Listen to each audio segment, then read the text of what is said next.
lambaikan pujian kami. Haleluya, haleluya, oh haleluya. Hanya Engkau Tuhan, Engkau yang dimuliakan, Engkau yang diagungkan. Haleluya, haleluya, oh haleluya. Engkau Tuhan, Engkau Tuhan yang kami agungkan, Engkau Tuhan yang kami tinggikan, Engkau Tuhan yang kami muliakan. Haleluya.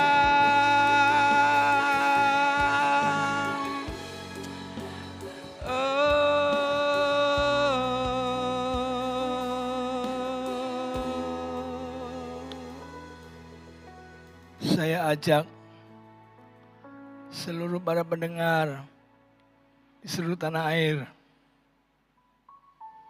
seluruh cabang GPIAI di seluruh tanah air, dari Nias sampai Papua,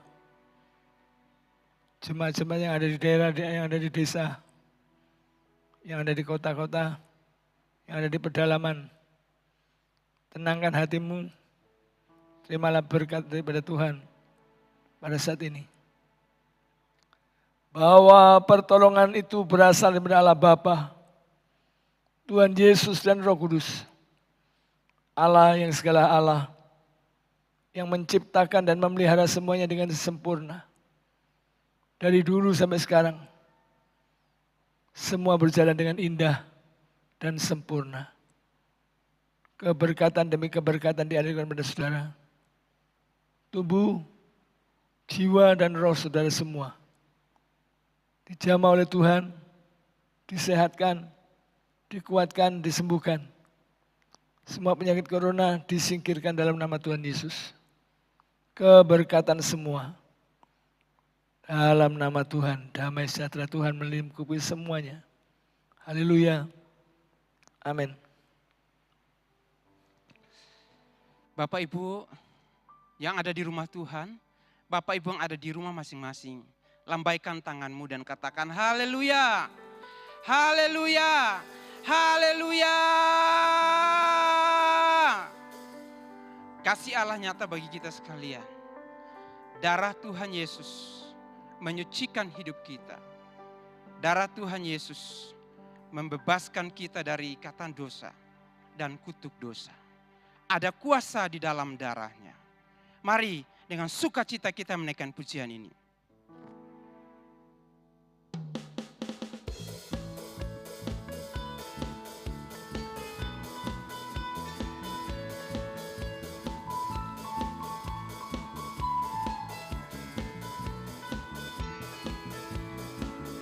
Ada kuasa dalam darahnya, darah domba Allah. Ada kuasa dalam darahnya, darah anak domba Allah. Ada kuasa dalam darahnya, darah domba Allah.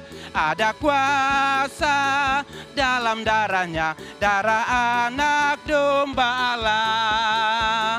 Maukah engkau bebas dari dosa? Dalam darahnya ada kuasa. Maukah menang atas kejahatan? Ajaiblah kuasa darahnya. Ada kuasa dalam darahnya, darah domba Allah. Ada kuasa dalam darahnya, darah anak domba. Ada kuasa dalam darahnya, ada kuasa dalam darahnya, darah domba Allah. Ada kuasa dalam darahnya, darah anak domba Allah. Maukah bebas dari hawa nafsu? Dalam darahnya ada kuasa. Datanglah kau akan disucikan dalam kuasa darahnya. Haleluya. Ada kuasa dalam darahnya, darah domba Allah. Ada kuasa dalam darahnya, darah anak domba Allah. Ada kuasa dalam darahnya, darah domba Allah. Ada kuasa dalam darahnya, darah anak domba Allah. Maukah engkau melayani Yesus? Dalam darahnya ada kuasa. Maukah hidup tiap hari memuji? Dalam kuasa darahnya ada kuasa. Dalam darahnya, darah domba Allah. Ada kuasa dalam darahnya, darah anak domba Allah. Ada kuasa dalam darahnya, darah domba Allah. Ada kuasa dalam darahnya, darah anak domba Allah. Ada kuasa dalam darahnya, darah domba Allah. Ada kuasa dalam darahnya, darah anak domba Allah. Haleluya. Ada kuasa dalam darahnya, darah domba Allah. Ada kuasa dalam darahnya, darah anak domba. Sekali lagi ada kuasa. Ada kuasa dalam darahnya, darah domba Allah. Ada kuasa dalam darahnya, darah anak domba Allah. Darah anak domba Allah. Darah anak domba Allah. Haleluya. Berikan kemuliaan bagi Tuhan. Dia Tuhan yang karyanya luar biasa di dalam hidup kita sekalian. Dia Tuhan yang ajaib perbuatannya di dalam hidup kita. Sampai hari ini kasih dan kuasanya nyata dalam hidup kita sekalian. Katakan amin. Tuhan, Engkau berkuasa untuk melakukan perbuatan yang ajaib dalam hidup kami semuanya. Kau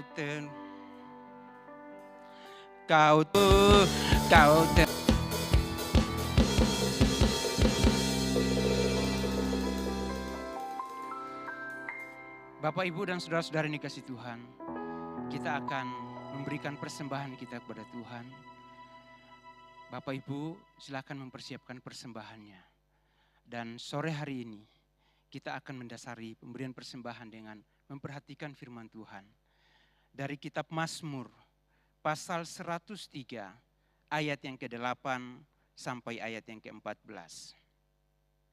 Kitab Mazmur, pasal 103, ayat yang ke-8 sampai ayat yang ke-14. Demikian firman Tuhan. Tuhan adalah penyayang dan pengasih, panjang sabar dan berlimpah kasih setia. Tidak selalu ia menuntut, dan tidak untuk selama-lamanya ia mendendam. Tidak dilakukannya kepada kita setimpal dengan dosa kita, dan tidak dibalasnya kepada kita setimpal dengan kesalahan kita. Tetapi setinggi langit di atas bumi, demikian besarnya kasih setianya atas orang-orang yang takut akan Dia.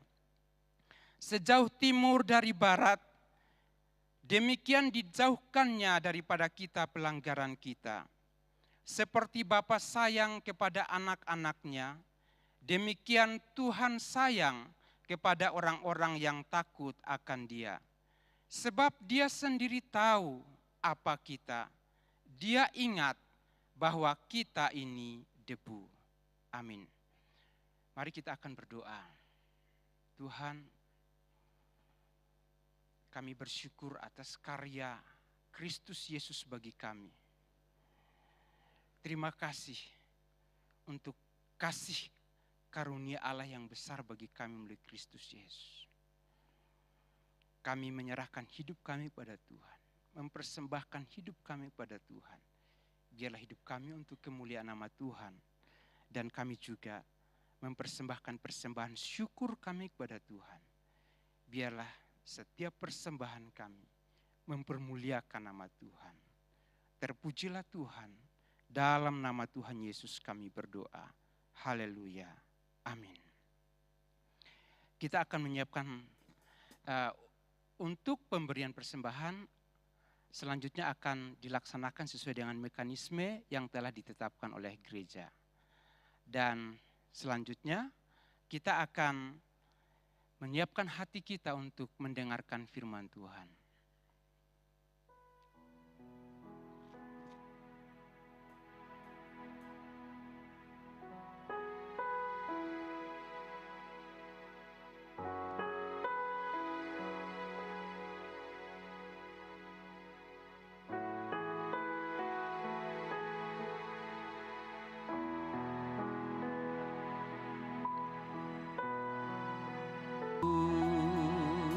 Betapa besar kasih pengampunanmu Tuhan. Tak kau pandang hina hati yang hancur. Ku berterima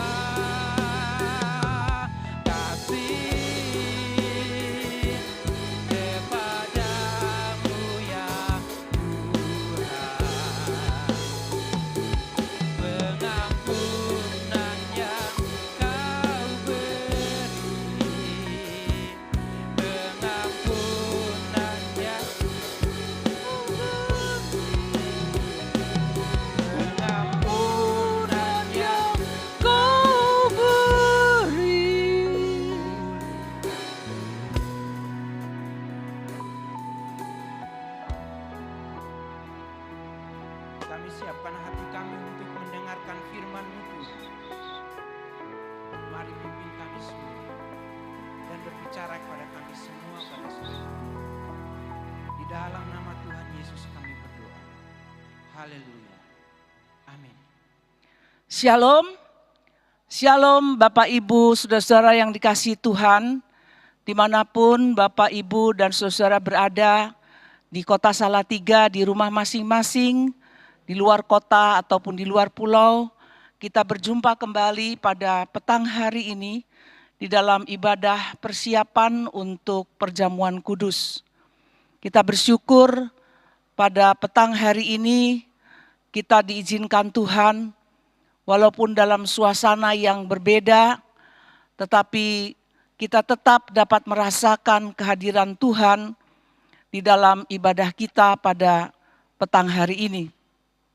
Kita akan bersama-sama mendengarkan firman Tuhan yang terambil dari kitab Injil Lukas pasal yang ke-8 ayat yang ke-40 sampai 50 dan kitab Ibrani pasal yang ke-4 ayat yang ke-15 dan yang ke-16. Firman Tuhan akan dibacakan oleh Saudara Charles. Kitab Lukas pasal yang ke-8 ayat 40 sampai ayat yang ke-50. Ketika Yesus kembali, orang banyak menyambut Dia sebab mereka semua menanti-nantikan Dia. Maka datanglah seorang yang bernama Yairus. Ia adalah kepala rumah ibadat. Sambil tersungkur di depan kaki Yesus, ia memohon kepadanya supaya Yesus datang ke rumahnya. Karena anaknya perempuan yang satu-satunya, yang berumur kira-kira 12 tahun, hampir mati. Dalam perjalanan ke situ, Yesus didesak-desak orang banyak. Adalah seorang perempuan yang sudah 12 tahun menderita perdarahan dan yang tidak berhasil disembuhkan oleh siapapun. Ia maju mendekati Yesus dari belakang dan menjamah jumbai jubahnya, dan seketika itu juga berhentilah pendarahannya. Lalu kata Yesus, "Siapa yang menjamah aku?" Dan karena tidak ada yang mengakuinya, berkatalah Petrus, "Guru, orang banyak mengerumuni dan mendesak engkau." Tetapi Yesus berkata, "Ada seorang yang menjamah aku, sebab aku merasa ada kuasa keluar dari diriku." Ketika perempuan itu melihat bahwa perbuatannya itu ketahuan, ia datang dengan gemetar, tersungkur di depannya, dan menceritakan kepada orang banyak apa sebabnya ia menjamah dia, dan bahwa ia seketika itu juga menjadi sembuh. Maka katanya kepada perempuan itu, "Hai anakku, imanmu telah menyelamatkan engkau, pergilah dengan selamat." Ketika Yesus masih berbicara, datanglah seorang dari keluarga kepala rumah ibadat itu dan berkata, "Anakmu sudah mati, jangan lagi engkau menyusah-nyusahkan guru." Tetapi Yesus mendengarnya dan berkata kepada Yairus, "Jangan takut, percaya saja dan anakmu akan selamat."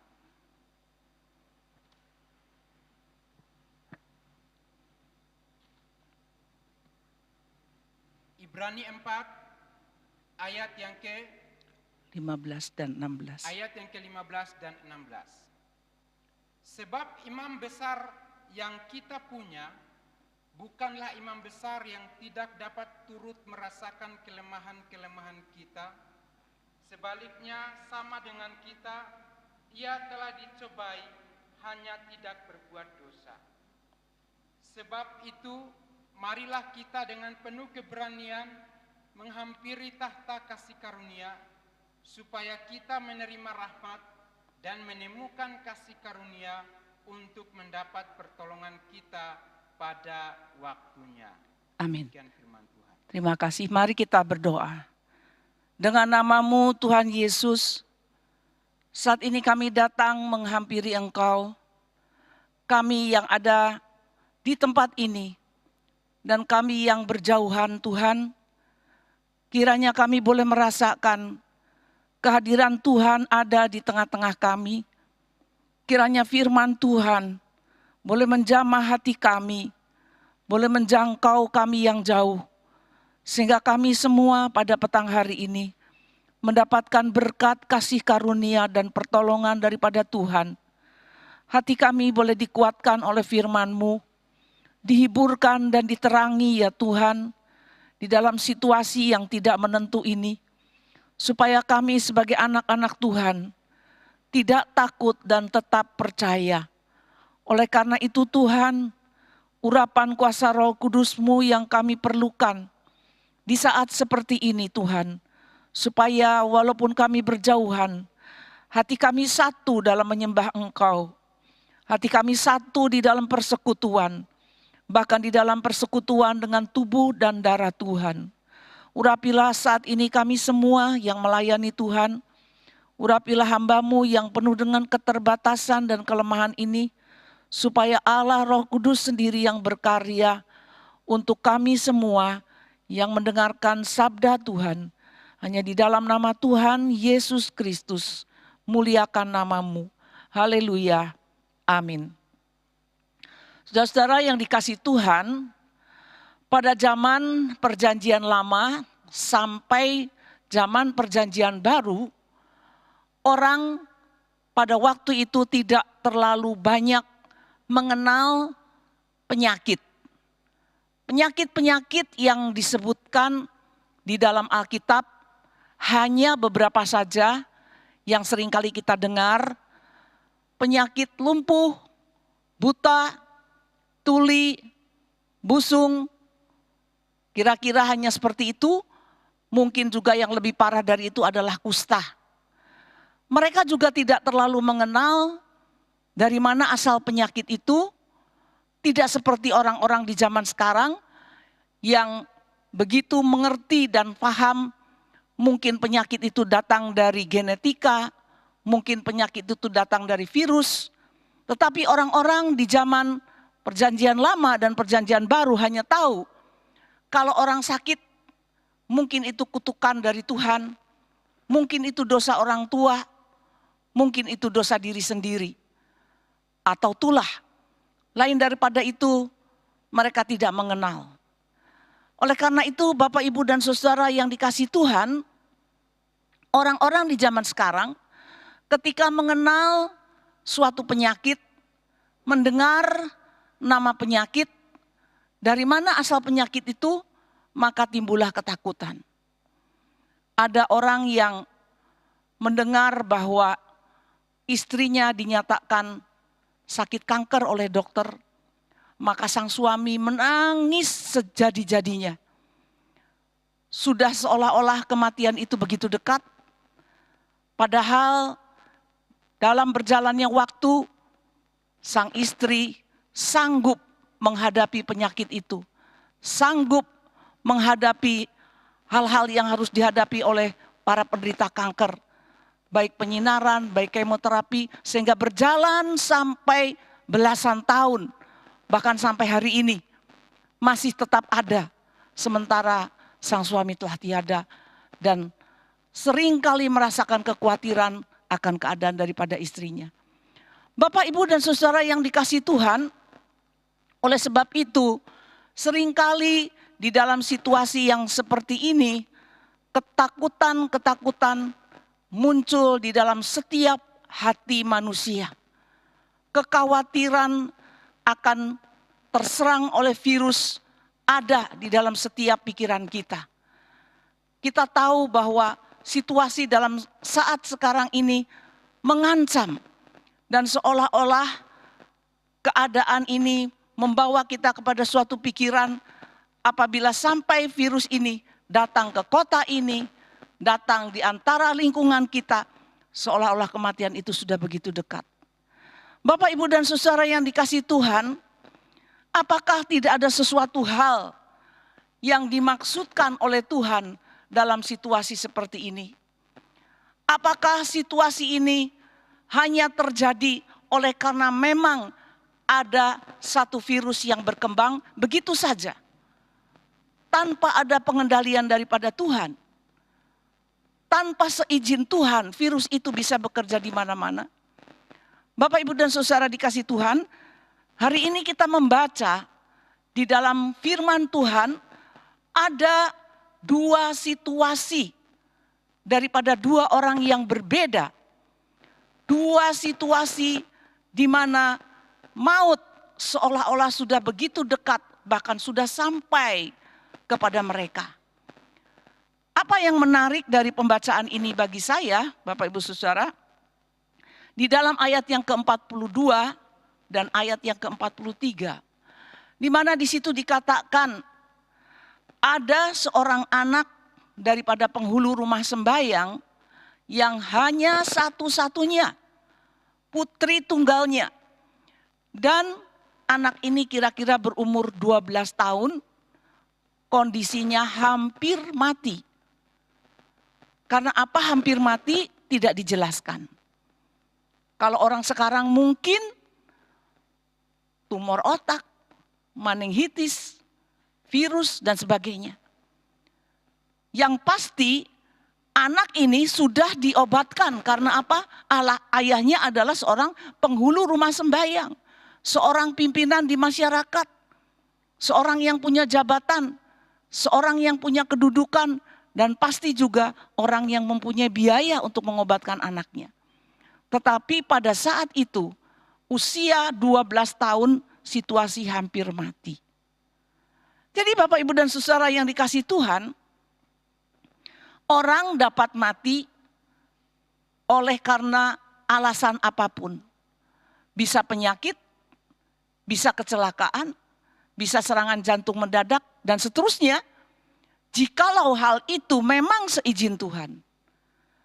Pada waktu itu anak yang berusia 12 tahun sudah menderita sakit dan hampir mati.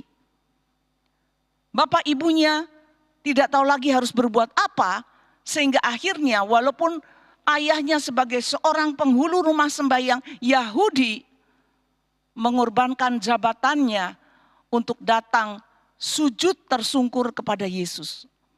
Itu adalah suatu harga yang mahal yang harus dibayar oleh si ayah ini. Oleh karena jikalau dia sebagai seorang pimpinan orang Yahudi mau percaya kepada Yesus dan mau berharap kepada Yesus, itu berarti ancaman bagi jabatannya. Tetapi demi nyawa anaknya, sang ayah ini datang kepada Yesus dan tersungkur. Bapak, Ibu, dan saudara yang dikasihi Tuhan, sementara ia meminta Yesus untuk datang kepada anaknya di rumahnya, ada seorang wanita juga, di situ dikatakan, yang sudah mengalami pendarahan selama 12 tahun. Saya kira catatan Alkitab, angka 12 pada ayat 42 dan angka 12 pada ayat 43 bukan sesuatu yang kebetulan dicatat. Tetapi saya mendapatkan suatu hikmah. Seorang yang usia 12 tahun, jikalau dia meninggal, itu adalah waktu yang sangat singkat masa hidup daripada anak itu. Tetapi bagi seorang ibu yang sudah mengalami pendarahan selama 12 tahun, itu adalah waktu yang sangat panjang diderita oleh seorang manusia. Tetapi mengapa hal itu terjadi, Bapak, Ibu, dan saudara? Kalau seorang anak yang baru berusia 12 tahun dikehendaki oleh yang mencipta mati, maka dia juga akan mati.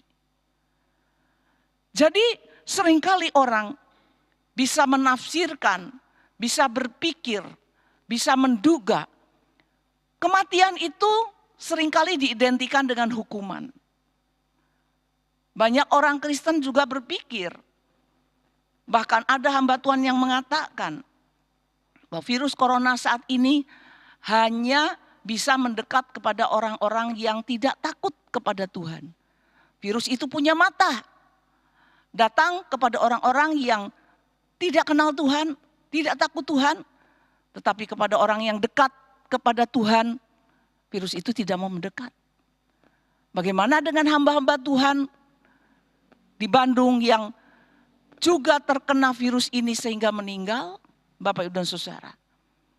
Hal ini membawa kepada kita kepada pikiran-pikiran yang bercampur baur. Tetapi di dalam firman Tuhan ini kita mendapatkan jikalau Tuhan mengizinkan, saat ketika ayahnya sedang berusaha meminta kesembuhan, anak itu mati dikabarkan oleh keluarganya. Apakah ini di luar pemantauan Tuhan atau justru ini seizin Tuhan, Bapak, Ibu, saudara-saudara? Tetapi apa kata Tuhan Yesus kepada Yairus? Jangan takut, percaya saja. Jangan takut, percaya saja. Ini merupakan suatu jaminan bahwa apa yang terjadi di dalam kehidupan manusia, jikalau ada Yesus di tengah-tengahnya, maka segala sesuatu ada jawabnya. Jikalau ada Yesus di tengah-tengah kehidupan kita, maka semua itu akan ada pernyataan-pernyataan, khususnya adalah sesuatu yang untuk memuliakan Tuhan. Karena itu Bapak, Ibu, dan saudara yang dikasihi Tuhan, bukan secara kebetulan pula pada saat yang bersamaan ada seorang wanita yang secara diam-diam mempunyai suatu niat, mempunyai suatu dorongan untuk datang di tengah-tengah kerumunan orang banyak itu dengan mendesak-desak hanya untuk memegang jubah Tuhan Yesus. Siapa yang memberikan inspirasi untuk melakukan yang seperti ini. Hanya untuk memegang jubah Tuhan Yesus, aku akan sembuh. Dia memang sudah mendengar berita-berita tentang Tuhan Yesus. Tetapi kesempatan mana dia bisa berjumpa dengan Tuhan Yesus? Dengan cara apa dia bisa datang mendekat kepada Tuhan Yesus? Dan kalau pada waktu itu, ketika dia sudah banyak berusaha untuk mengobati sakitnya, sudah banyak tabib dikatakan oleh kitab Markus, tetapi penyakitnya bukan menjadi sembuh, sebaliknya menjadi semakin parah. Bapak, Ibu, dan saudara yang dikasihi Tuhan, mengalami sakit pendarahan selama 12 tahun itu bukan main-main. Dalam Alkitab bahasa Jawa dikatakan wong wadon ingkang grojok geteh.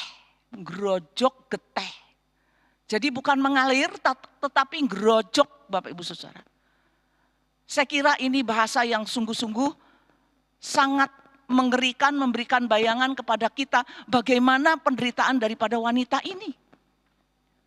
Tetapi yang mengherankan Bapak Ibu dan Saudara, menderita selama 12 tahun dengan grojok geteh ini, artinya darah itu mengalir dengan sangat deras, tapi tidak mati juga. Berobat ke sana kemari, ke berbagai tabib dan dukun, tidak menjadi lebih baik, hartanya habis, tetapi sebaliknya penyakitnya menjadi semakin parah. Namun apa yang mengesankan dan yang memberikan pesan di sini, sekalipun dia sakit yang begitu parah selama 12 tahun, seharusnya orang itu sudah kekurangan darah. Seharusnya orang itu sudah begitu lemah dan tidak berdaya. Karena darah mengalir begitu derasnya. Tetapi kalau Tuhan tidak mengizinkan dia mati, dia pun tidak mati. Jadi di sini ada satu keadaan yang kontras antara satu dengan yang lain. Yang usia 12 tahun, yang masih muda belia, sakit, kalau Tuhan mengizinkan mati, dia mati. Yang sudah menderita 12 tahun, yang begitu parah, kalau Tuhan tidak mengizinkan mati, tidak mati. Jadi sebenarnya, apakah sebuah kematian itu adalah suatu hukuman, Bapak, Ibu, dan Saudara? Itu yang seringkali diartikan oleh kita, bahkan sekarang ini. Tetapi Bapak, Ibu, dan Saudara, di sini kita boleh belajar bahwa apa yang dipesankan oleh Tuhan Yesus di sini, apa yang mau diangkat di dalam kisah ini adalah bagaimana orang yang di dalam keadaan mempunyai masalah yang berat, orang yang ada dalam keadaan krisis, orang yang di dalam keadaan tak berdaya dan putus asa, betul-betul putus asa, betul-betul tidak punya harapan, betul-betul tidak ada jalan keluar lagi. Saya yakin kedua orang ini sudah berobat sedemikian rupa, tetapi mereka memang harus dipertemukan dengan Yesus. Mereka memang harus melihat bagaimana Yesus mau menyatakan kuasanya. Sehingga baik Yairus sebagai seorang yang kaya, sebagai seorang yang berkedudukan, sebagai seorang yang berpangkat, sebagai seorang yang bermartabat di masyarakat, itu semua tidak menjadi jaminan. Dan orang kaya, orang berkedudukan ini harus tersungkur terlebih dulu di hadapan Yesus. Dan itulah jawabnya. Demikian juga orang yang tertindas, orang yang aib seperti wanita ini, orang yang sudah disisihkan di masyarakat, orang yang terbuang selama 12 tahun bahkan oleh keluarganya. Dapat dirasakan Bapak, Ibu, dan Saudara, saudara-saudara yang hari ini harus dikarantina, harus diisolasi, harus masuk di ruang isolasi yang begitu rapat, begitu tersembunyi, tidak berkomunikasi, ada yang 20 hari, ada yang hampir 1 bulan. Bapak, Ibu, dan saudara-saudara, orang ini 12 tahun mengalami aib, 12 tahun disisihkan, 12 tahun hidup seperti tidak hidup. Nyatanya dia masih tetap hidup. Mengapa dia hidup? Karena dia harus melihat Yesus, harus berjumpa dengan Yesus. Itulah yang sudah direncanakan oleh Yesus sendiri untuk bisa menunjukkan kepada kita bahwa hidup itu ada di dalam tangannya. Mati dan hidup manusia itu ada di dalam ketentuan Tuhan secara mutlak. Orang bisa mati pada usia kapan saja, jikalau Tuhan menghendaki. Orang bisa sakit dan tidak mati jikalau Tuhan tidak menghendaki. Ini adalah sesuatu hal yang perlu kita pikirkan Bapak, Ibu, dan saudara-saudara. Sehingga kita tahu bahwa segala sesuatu tidak ada yang di luar kendali daripada Sang Pencipta. Tidak ada segala sesuatu yang berjalan begitu saja dengan sendirinya, berkeliaran seperti virus ini, bisa berkeliaran, bisa hinggap, bisa melekat, bisa menulari kepada siapa saja. Dan itu semua ada di dalam kendali yang menciptakan alam semesta ini. Tetapi Bapak, Ibu, dan saudara yang dikasihi Tuhan, pesan apa yang diberikan oleh Tuhan Yesus baik kepada wanita yang secara diam-diam menjambah jubahnya? Ia mengatakan, imanmu menyelamatkan engkau. Tuhan Yesus tidak hanya memberikan kesembuhan, tetapi yang terpenting adalah Tuhan Yesus memberikan keselamatan kepada wanita ini. Kalau wanita ini hanya disembuhkan, Bapak, Ibu, dan saudara, dan jiwanya tidak diselamatkan, maka pada suatu hari dia juga akan mati tanpa keselamatan. Tetapi karena dia berjumpa dengan Yesus, dia mencari kesembuhan dengan menggapai jubah Tuhan Yesus. Dan untuk itu pun Tuhan Yesus tidak membiarkan dia dengan diam-diam mencuri dalam tanda petik kesembuhan daripada menjamah jubah Tuhan Yesus. Tetapi Tuhan Yesus minta supaya dia menyatakan itu di hadapan orang banyak. Supaya orang banyak tahu bahwa darahnya yang mengalir dengan deras itu seketika berhenti dan tidak meninggalkan sisa apapun di tubuhnya. Rasa lemas yang belum pulih, darahnya yang belum cukup baru hanya berhenti. Tidak seperti itu Bapak, Ibu, dan saudara. Tetapi begitu dia memegang jubahnya, seketika itu juga pulihlah dan sembuhlah. Dan Tuhan Yesus tidak ingin melepaskan wanita ini hanya cukup sembuh. Tetapi Yesus mengatakan, imanmu menyelamatkanmu. Ada bonus bagi wanita ini. Bukan hanya kesembuhan, tapi keselamatannya dijamin. Artinya, tidak seorang pun boleh mengadili dia, sikap dan perbuatannya ketika dia bersentuhan dengan orang banyak dan menajiskan orang banyak yang lain. Tetapi Tuhan mengatakan, imanmu menyelamatkan engkau. Jadi Bapak, Ibu, dan saudara yang dikasihi Tuhan, ketika seorang mengalami hidup dengan berbagai-bagai masalah, dengan berbagai-bagai kesulitan, dengan berbagai-bagai pencobaan, bahkan penyakit, tetapi Tuhan mengizinkan sembuh, itu pun pasti ada sesuatu yang Tuhan mau kerjakan di dalam kehidupan orang tersebut. Tetapi apabila seseorang diizinkan untuk meninggal pada usia muda, seperti pada beberapa waktu yang lalu Bapak, Ibu, dan saudara, kita sering dikejutkan sebelum ada virus corona ini. Orang yang meninggal dengan tiba-tiba, seorang hamba Tuhan yang sedang berkhotbah, tiba-tiba dia terjatuh dan meninggal. Seorang ibu yang sedang bersama teman-teman ada di sebuah rumah makan, kemudian dia mengalami suatu serangan dan kemudian meninggal. Bahkan sampai seorang yang terkenal, suami daripada Bunga Citra Lestari juga meninggal dalam usia yang masih muda. Dan semuanya itu ada di dalam kendali daripada Yang Maha Pencipta. Tetapi Bapak, Ibu, dan saudara yang dikasihi Tuhan, pada hari ini kita mendengar pesan daripada firman Tuhan. Jangan takut percaya saja. Itu pesan yang diberikan. Itu bonus yang diberikan kepada Yairus.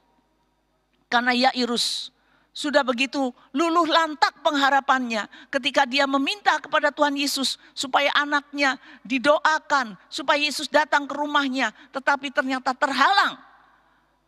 Yesus mengatakan, jangan takut, percaya saja, karena memang itu sudah ada di dalam rencana Tuhan untuk menghidupkan kembali anak Yairus tersebut.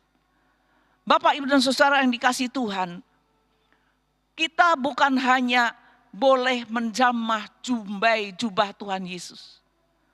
Kita bukan hanya boleh minta Tuhan Yesus meletakkan tangan di atas kita. Tetapi kitab Ibrani mengatakan, kita mempunyai seorang imam besar.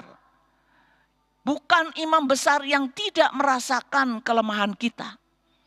Tetapi dia adalah seorang imam besar yang bisa merasakan kelemahan kita. Dia sudah mengalami pencobaan-pencobaan di dunia ini. Dia sudah mengalami bantahan. Dia sudah mengalami hinaan. Dia sudah mengalami cercaan, sesahan, dan paku di kaki dan tangannya. Dia sudah mengalami itu semua. Berarti dia bisa merasakan setiap penderitaan manusia di dunia ini. Dia bisa merasakan apa yang Bapak, Ibu, Saudara, dan saya rasakan hari ini. Dan dia bisa menjawab. Oleh karena itu Bapak, Ibu, dan Saudara dikatakan, marilah dengan keberanian kita menghampiri dia, imam besar itu, untuk kita mendapatkan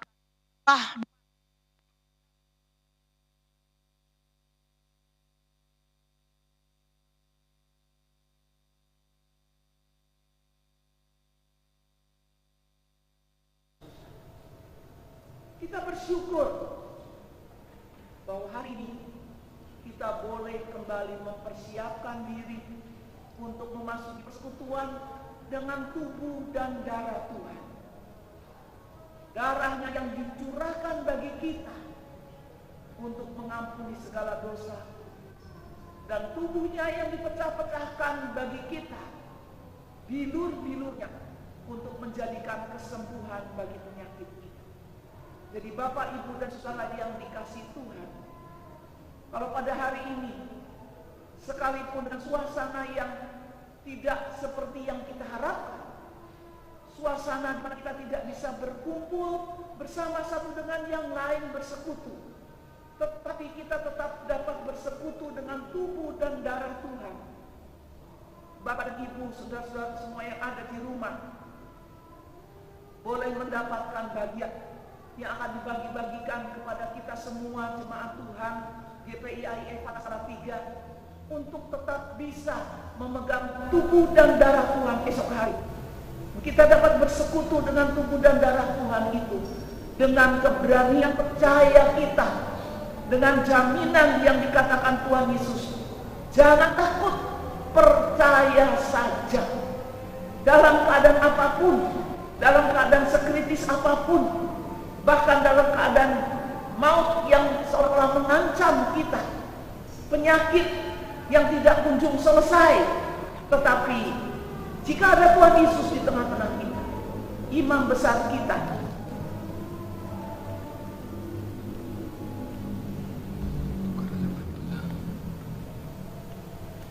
kita akan mendapat pertolongan pada waktunya.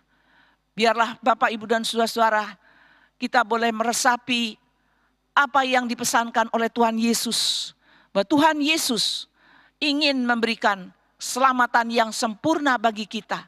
Bukan hanya bagi tubuh kita, tetapi bagi jiwa dan roh kita. Tuhan Yesus ingin memberikan kepada kita supaya kita tetap tabah, tidak takut, dan selalu percaya sampai akhir daripada bencana ini. Mari kita akan bersama-sama bersyukur, berdoa untuk supaya kita mendapatkan pertolongannya melalui persekutuan dengan tubuh dan darahnya. Kita tundukkan kepala.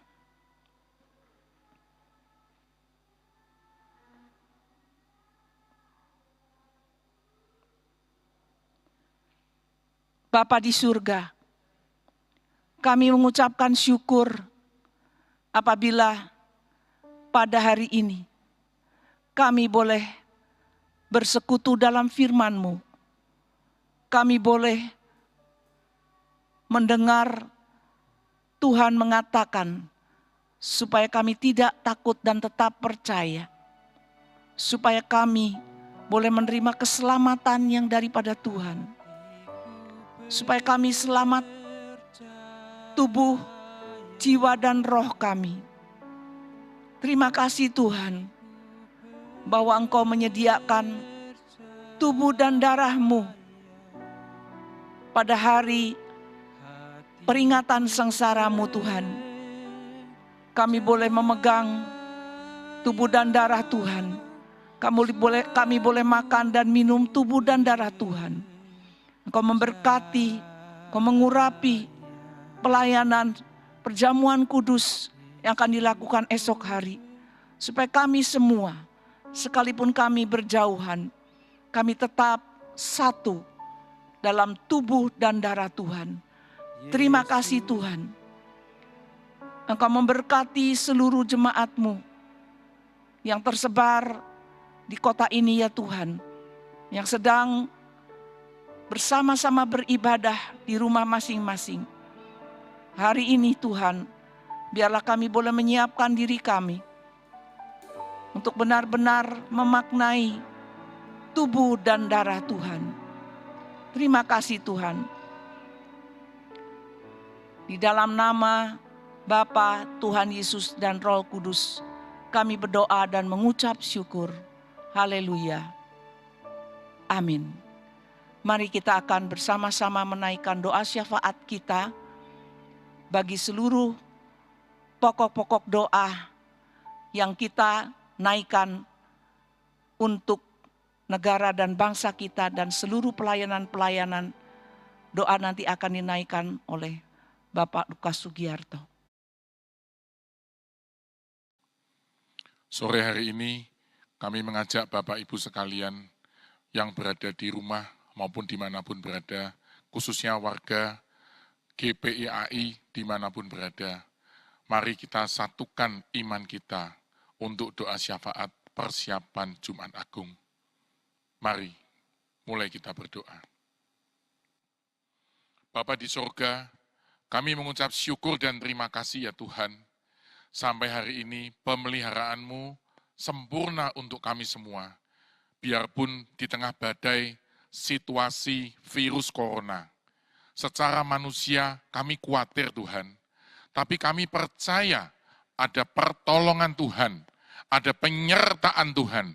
Ada proteksi dari kuasa Roh Kudus. Dan kami percaya Tuhan senantiasa memberkati anak-anak-Mu yang selalu berserah kepadamu. Sore hari ini kami juga berdoa untuk seluruh jemaat GPIAI yang berada di Nias maupun di Riau, di Sibolga, di Lampung, di Banten, di DKI, maupun di Jawa Tengah, di Jawa Timur, sampai di NTT, dan sampai di Papua. Kami berdoa senantiasa semua jemaat selalu di dalam perlindungan Tuhan. Kami percaya Tuhan tidak diam. Tuhan selalu menyertai dan memberkati anak-anak-Mu yang selalu berserah kepadamu. Kami juga berdoa untuk semua jemaat dimanapun berada. Tuhan senantiasa memberkati mereka. Barangkali sekarang ini mereka sedang galau, ataupun mereka sedang khawatir, ataupun mereka kehilangan mata pencaharian. Kami berdoa senantiasa, terus kiranya tangan Tuhan menyertai mereka. Kami mau belajar taat, hidup di dalam persekutuan dengan-Mu. Kami juga berdoa kiranya virus corona cepat berakhir. Kami minta pertolongan-Mu ya Tuhan, sehingga virus corona yang berada di Indonesia ini khususnya, Tuhan akan memberikan selesai waktunya. Tuhan akan memberikan virus-virus tersebut bolehlah punah dan tidak ada lagi virus corona yang menjangkit dan menjadi momok bagi kami semua. Kami berdoa kiranya nama Tuhan dipermuliakan. Kami juga berdoa banyak pertobatan di mana-mana. Dan kami percaya semua orang bolehlah melihat kemuliaan Allah yang begitu besar, yang mengasihi anak-anaknya yang selalu berlindung di hadapannya. Terima kasih Tuhan atas kebaikan-Mu ya Tuhan. Kami juga berdoa untuk siaran live streaming ini. Senantiasa Tuhan memberkati siaran live streaming ini. Bolehlah menjadi berkat untuk jemaat dimanapun berada. Kami percaya tangan kuasa Allah yang akan memberkati semua persiapan kami untuk menjelang Jumat Agung ini. Terima kasih Tuhan. Hanya di dalam nama Tuhan kami, Yesus Kristus, Juru Selamat kami yang hidup. Kami sudah berdoa dan mengucap syukur. Haleluya. Amin. Terima kasih. Tuhan Yesus memberkati.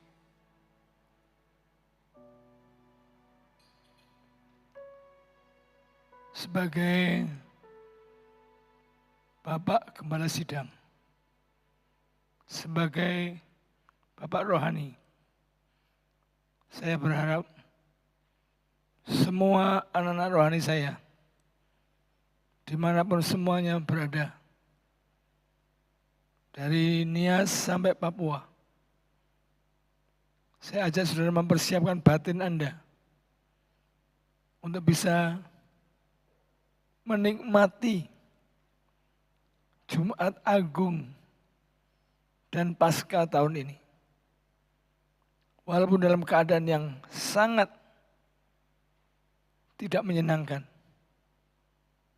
Tapi ada Roh Kudus, ada Bapak yang mengerti jiwa saudara, ada Tuhan Yesus Gembala yang baik, yang mendampingi saudara. Tenangkan hatimu, hampiri hadirat Allah. Hari ini sudah diajak mempersiapkan perjamuan kudus esok, menikmati Jumat Agung. Demikian pula nanti hari Minggu sudah diajak untuk memasuki Paskah. Untuk besok sore seluruh jemaat di rumah masing-masing. Mari saya himbau saudara menyiapkan diri saudara untuk bisa memahami apa itu artinya Jumat Agung dan Paskah hari Minggu. Besok dimulai jam 17. Seluruh saudara yang mendengarkan live streaming ini, persiapkan diri saudara untuk besok jam 5, jam 17, untuk bisa mengikuti pesta Jumat Agung. Dan hari Minggu jam 7 pagi, cepat-cepat duduk, diam, buka hati Anda, dengarkan suara Sang Firman, memberikan kekuatan pada Anda. Sekali lagi berdasarkan firman Tuhan pada sore hari, jangan takut menghadapi situasi yang menyeramkan, mengerikan ini. Karena ada Bapa Surgawi yang amat mengerti saudara. Ada Gembala Agung yang menggembalakan saudara. Ada Roh Kudus. Tenangkan batin Anda. Sekarang saya akan memberkati Anda semua. Siapkan hatimu. Siapkan rohmu. Siapkan fisikmu. Datang dan angkat hati Anda. Saudara pun di mana saudara berada, yang sedang baru saja mendengar suara firman Tuhan, sedang berdoa, terimalah berkat ini dengan penuh sukacita dan damai sejahtera. Berkat daripada Allah Bapa yang memahami saudara dan peduli dengan saudara. Berkat daripada Sang Gembala Agung Tuhan Yesus Kristus dan pertolongan Roh Kudus membawa saudara bisa melewati hari-hari yang tidak menyenangkan ini dimanapun saudara berada dalam situasi karantina, sedang berada dalam rumah sakit, saya katakan Bapa Surgawi peduli dengan Anda, Gembala Agung ada di dekat Anda, dan Roh Kudus yang di dalam hidup Anda akan menguatkan, menghiburkan kata kitab firman Tuhan. Kalau saudara khawatir, berdoalah dan mohonlah. Maka sejahtera yang melampaui segala akal akan turun ke atasmu dan menyelimuti engkau. Dalam nama Bapa, Tuhan Yesus dan Roh Kudus. Amin.